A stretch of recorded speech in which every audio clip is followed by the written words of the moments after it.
अस्सलाम वालेकुम प्यारे बच्चों, कैसे हैं आप सब। उम्मीद है आप सब बिल्कुल ठीक होंगे। आज हम सीन और स्वाद का खानदान पढ़ेंगे।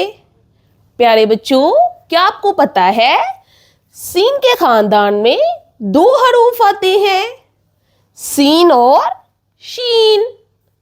पहले हम सीन पढ़ेंगे। सीन की आवाज है। आइए सीन से बनने वाली चीजों के नाम सीखते हैं। सीन सूरज, सूरज, सूरज।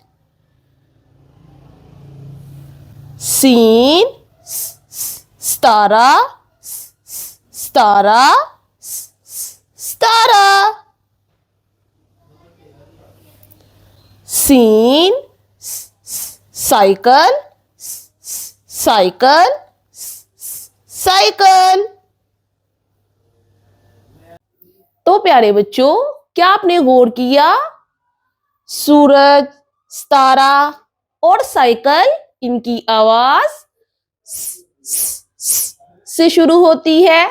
जैसे सूरज, सितारा, साइकिल।